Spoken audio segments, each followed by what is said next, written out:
Or kota la pena nzela molimo Yahweh asalaki ete lisanjoli ezala. Amen. Nde paye kotalisa ete nakata kosanjola Yahweh ezali losambo mbala mibale. Parce que totali mbala liboso ezali mutozo yoka malakuna tata. Ya mibale ezali commettre mise en pratique. Na batei kikala na basakolaki balobi mbala moko yo muyoki tango yo yoki yoka mbala mibale. Libota main. Amen. O nakat na force o ezali na premier Pierre etant mutoyaka tota mutaso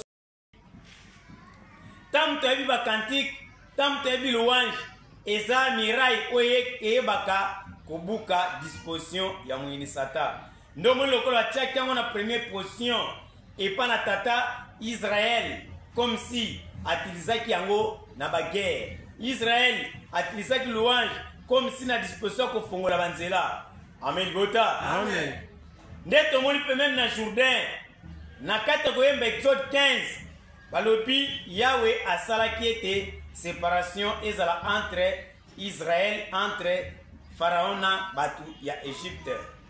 Toyepe komona na mira Jericho ezalaki ka louange. Libota main. Amen. O na kata louange eza na force moko oyo utaka likolo mais muto ena makambo oyo ndaye kolimbolela biso abi pona louange ezali force oyo eyaka kosegonde mutu na kata louange ba ange pe bakitaka po ya kopesa pe force tank tozoyemba. Amen libota. Amen. Oui tomoni pe na kata louange Paul na Silas bakangamaki na kata kokangama batalisi ete Paul na Silas bayebaki koyemba loyembo mais tango bayembi loyembo eyebaki kobuka mir ya prison bayebaki kobima libanda. C'est que tozomona louange ezali force oyo atiango na première position tango ya atiango na première position esengeli mutu ayembaka balouange wana. Libota main. Amen. O amen libota. Amen. Nde pe toye komona louange wana eye pe na temps David. O David avant na kata louange. O David babi tangu ndekone Saul milimo be ekotaki kati na ye soki David azuli ndanda abandi koyemba babi milimo mabe ebande kokita epa na Saul. Amen bota. Amen. C'est que biso to focaliser na kati na louange nde sa grandeur aye alakisi to mipesaka pe na masanjoli. Ya mona masanjoli louange zangaka te. Na matinal ba louange zangaka te. Na salongo louange zangaka te. Na dimanche louange zangaka te parce que eza premier esprit ya Nzambe. Amen. Amen. C'est premier esprit de afongoli l'esprit mususu. Premier esprit de bengaka ba force mususu. Meka ko sale fort. Mundi meloba vanisaka ba cantique, même na ba téléphone, même na bandak. Potango zoyemba bakate ba cantique wana tango yozoyemba ozoyemba na bato likolo parce na bakantiko tozoyemba ebetami na sete bakantiko tozoyemba eyena pansa mutu te bakantiko tozoyemba bakompozango na mutu te mais bakantiko tozoyemba ezouta en direct na bokonzi na tata ndenge batu na kala pe bayembaki. Amen. Amen. Nde kosymbolize na kati na kanti de Moïse de l'agneau. Tala étape Moïse oya yaki koyemba. Et tala étape Mupasoli nzela to Jésus de Nazareth ayaki koyemba. Et tala étape sa grandeur pe ayaki koyembisa biso. Libota main. Amen.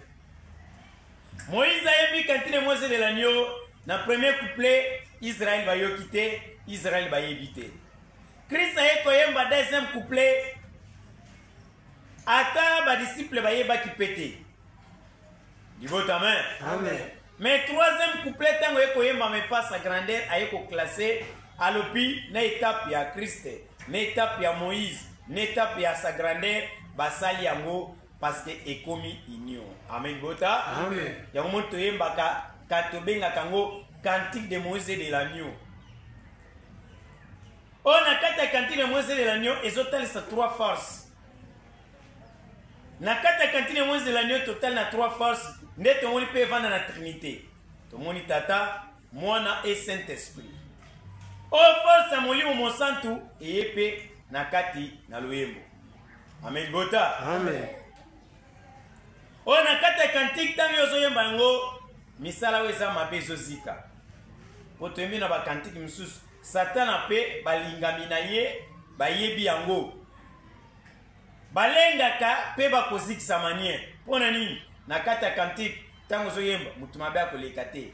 Misala mabe koleka te. Misala mabe ko manifester te parce que za force oyo ezouta epana Yahweh. Amen. Amen. Tout ça l'effort, tout vendre sa cantique. Tout ça l'effort, tout lingama sanjoli. Tout ça l'effort, tout monde na matinal. Tout ça l'effort, tout monde na salon. Tant que zo monana, tant que zo yemba, to zo bukape bamiam. Dibota amen. Amen. Après ba cantique, après louange, ba yaka kolakisa enseignement. Enseignement ba kolakisa comment kobanga nzam. Enseignement ba kolakisa comment kotosa batna mukili. Enseignement ba kolakisa comment kosala misala ya bolingo epana Yahweh. Amen bota. Amen. Enseignement ba kolakisa comment kosala misala ya bolingo na kati na etonga na ba fidèle to na ba serviteur. Or wana nyons mutu asali kwebima izali kantike izali ba louange. Or to meka kosala fort. Na kati liloba tozana ba kantike o memba roi ba yembaki. Na kati loba toana ba kantike o pe ba prophète ba yembaki o Israël yembaki. Toi pena ba kantike ba komaki kak me ba yembaki te. Mais tour na biso et pesi chance. Tu bande koyeba valeur na Yahweh. Tu bande koyeba valeur ba kantike. Tu bande koyeba valeur na misala malam. Ndomoni batonyos bakufaki. Ceux qui batanga maka na kati ba livre ku basala ki misala ya malam. Amen bota. Amen. Yango moni bato batanga mana histoire mabe o basalaki misala ya mabe. Yo mwana le bananzam vanda na misala malam. Yo mwana le bananzam vanda na ekenge tambole na ekenge sali la parole. Oy wana tata akoba ndeko batela yo na nzoto pera moko na molimo. Amen. Amen. Yango moni batamkilo alobaka bakantiki na bango. Mesoko ke Bible nyons o bat bazo simba banzembo liloba ezali.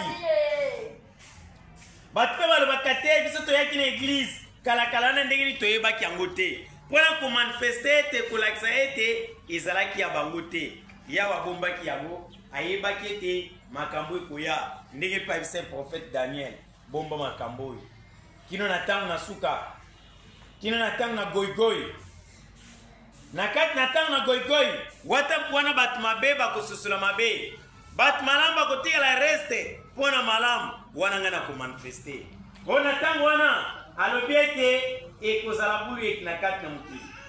Ibota amen. Amen. Abina tango wana ekoya kozala pasi. Me bato bamoni mabe bakolanda mabe, bato bamoni malam bakolanda malam. Nde babi tozana des chemins o ezali ya malam. Tozana des chemins o muto ko manifester. Tozana nzela mabe eza munene. Tozana chemin eza muke. Na chemin na muke nde ba difficulté, nde ba maladi, nde ba kokoso, nde ba mitungisami, nde ba kotuka, nde ba kochola. Amen bota. Amen. On kata chemin simbi ata bande kono bakoyi na yo. Bakoma mbelo makam. Yango sa grandeur la binzela solo ezali pass, nzela solo ezali etumba. Mais libonde nanga po ekome pa na yo ezana zu. Zuwa nini? Tango ezo preparo sala malam, sata ko chelo miam. Sata ko bundisa yo.